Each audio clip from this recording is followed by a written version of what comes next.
শুধু আমার দিকে তাকাবি। আমি ভালো। চলো ভেঙে যাবে সেই কারণেই বলছিলাম তো চলো। ভেঙে যাবে মানে আমি কি 50-60 কিলো ওজনের মানুষ নি।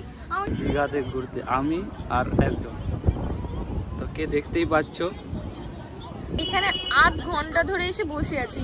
আমি রিলস দেখে আছি, বাট ও তার ফোন নিয়েই ব্যস্ত আছে। স্পেন্ড করবে তা না, ইনি আমাকে এখানে বসিয়ে রেখে নিজে এখানে ফোন দেখে যাচ্ছে, এটা করছে সেটা করছে। ভাল লাগে কারোর সঙ্গে ঘুরতে?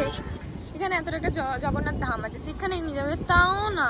এখানে 1 ঘন্টা ধরে 1.5 ঘন্টা ধরে বসে। দয়া করে বলছি, তোমাদের প্রিয় মানুষের সঙ্গে যদি আসো, দয়া করে তাকে টেনে টেনে নিয়ে গিয়ে একটা ভালো জায়গায় নিয়ে যাবে, একটু ভালো মতো কথা, ফোনটাকে নিজের কাছে রেখে দিয়ে তারপরে তার সঙ্গে টাইম স্পেন্ড করবে, নাহলে করবে না। নাহলে এটা আমাকে ছেড়ে দিচ্ছে।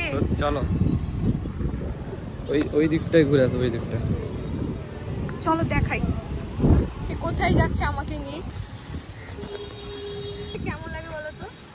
এই পোস্টে ঠিক লাগছে না? হ্যাঁ দারুণ লাগছে। দাও উঠে পড়ো, তার মাথায় উঠে পড়ো, উড়িয়ে নিয়ে যাবে তোমাকে। উড়িয়ে নিয়ে চলে যাবে। এতক্ষণ বলছিল ঘুরবে ঘুরবে বললে এলো, যে এসে কি করছে দেখো, তুই দেখো এখানে এসে বসে বললো, মানে এতক্ষণ ধরে ঘোরার জন্য বায়না করছিল। 1 মিনিটও হয়নি বসে পড়েছি, আমাকে নিয়ে আবার টেনে টেনে নিয়ে গেছে ঘুরাতে। হাঁটতেও এই আশা থেকে হাঁটতেই হচ্ছে। দীঘাতে এসছো ঘুরবে নাকি বুঝবে না সবসময়। আমি যখন বসছিলাম তুমি বললে ঘুরবে ঘুরবে, তো চলো ঘুরো। চলো ওইখানে ঘোরার ভিতরে বসবো, চলো প্লিজ চলো। এটা তো বাচ্চাদের আছে, তুমি এত বড় হয়ে বাচ্চাদের ইয়েতে বসবে? এগুলো মানুষ বসে? আমাকে বলো তো, আমি তো বাচ্চা একজন, তাহলে আমি বসতেই তো পারি। তোমরাই বলো। তো বেসিক্যালি এটা বাচ্চাদের জন্য বানানো, বাচ্চাদের জন্যই বানানো। তুমি যদি বসবে বলো তাহলে কিরকম হবে? ভেঙেই তো যাবে ওটা। কি হলো, রাগ করে পালিয়ে গেলে নাকি? দেখো রাগ করে পালিয়ে যাচ্ছে। হ্যাঁ ঠিক আছে চলো ভেতরে চলো, বসবে চলো। চলো সেখানে গিয়ে বসো, একটু বসবে যদি বলছিলে বসে চলো। আর ইচ্ছে নেই, ততক্ষণ ধরে মাঠে মানুষকে ইনসাল্ট করলে কারোর ইচ্ছে নেই। ও চলো ভেঙে যাবে সেই কারণেই বলছিলাম তো চলো। ভেঙে যাবে মানে আমি কি 50-60 কিলো ওজনের মানুষ নি। আমাকে দেখে তোমাদের মনে হচ্ছে এটা ভেঙে যাবে ঘোড়াটা? ভেঙে যাবে তাই বলছিলাম তো, ভালো কথা বললাম আর কি বলবো বলো। ওর উল্টো দিকে একটা প্লেস ভালো আছে, চলো সেইখানে গিয়ে একটু বসবো। এতক্ষণে পৌঁছালাম, গাড়িতে নিয়ে যাচ্ছে, এই হলো সেই লোকেশনটা। তো চলো দেখা যাক কেমন জায়গাটা। চলো আমাকে ক্যামেরাটা হাতে ধরিয়ে দিয়ে এখন নিজেই চলো।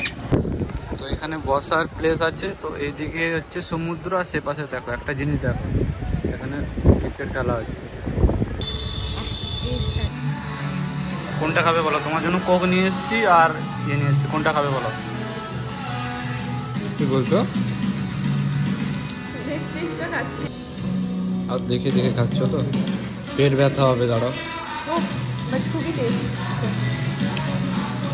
মানে আমাকে শুধু কোল্ড ড্রিঙ্ক দিল খেতে, আর এক টুকরো দিয়েছে, আর একে দেয়, আর নিজেই সব খাচ্ছে, দেখে দেখে খাচ্ছে। এটা কেমন লাগছে খেয়ে? সব তো তুমি খেলে, টেস্ট আমাকে জিজ্ঞাসা করছো। আমি খেয়েছি। আচ্ছা ঠিক আছে, কোল্ড ড্রিঙ্কসটা কেমন? কোল্ড ড্রিঙ্কটা ভালো লাগছে, আর কোল্ড ড্রিঙ্ক যে বেসিক্যালি যেরকম লাগে সেটাও ভালো ছিল, কিন্তু এই জন্য সবই খেয়ে। আমি খেয়ে নিয়েছি, তোমরা দেখতে পাচ্ছ ও লাস্ট ডেটটা খাচ্ছে। ওটা রাত হয়ে গেছে 7টা 1 বাজে, আমাকে বাড়িতে আবার ঢুকতে হবে।